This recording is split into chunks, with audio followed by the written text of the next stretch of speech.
I will show you why my new gear hidden blade is far more superior than the OTF version.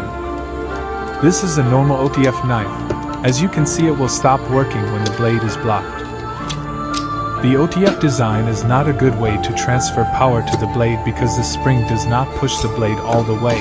It relies too much on the momentum of the blade itself. On the other hand, gear is a very efficient way to transfer, so I used that on my hidden blade.